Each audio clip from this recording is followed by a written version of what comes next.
General Manager sang Basiwa ginkakas ang Board of Directors bangod sa ginabahayag issue sang transparency.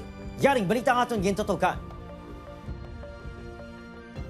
Pinagi sa isa ka resolusyon, ginkasugtan sang Board of Directors sa Bacolod City Water District o kung Basiwa ang pagkakasang ila General Manager. Gilayon gina-point sa pagtalos kay Mona Diahardin sa Engineer Michael Soliva, ang head sa Environment, Water Resource Sewerage and Sanitation Management Division sang Basiwa. Sunod sa chairman sang Board of Directors, madamo sang kapaltahan si Hardin nga nang inbasihan sang ila desisyon. Wala transparency, kadamo sa mga ginapangayo ang board sa ila for accomplishment, wala ginahimo. May ara sila ng mga purchases na ginbayran nila dahil pabakal sang for Eco Park.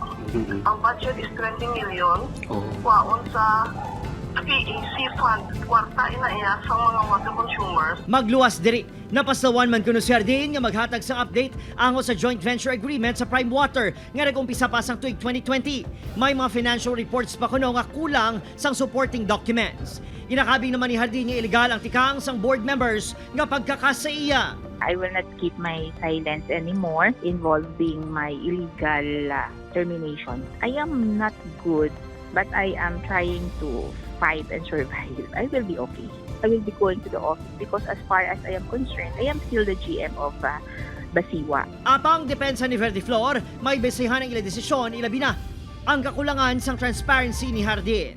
Ang pilakagin kakasa empleyado sa Basiwa sadto, nagpatigay sang rally bilang suporta sa desisyon sang board. For us, no, she has the right to do that. The way we understand, no, damo sang iya sang kapalpakan or sang management niya. Opo, Kiril Casillo, Adrian Prietos, 1 Western Visayas.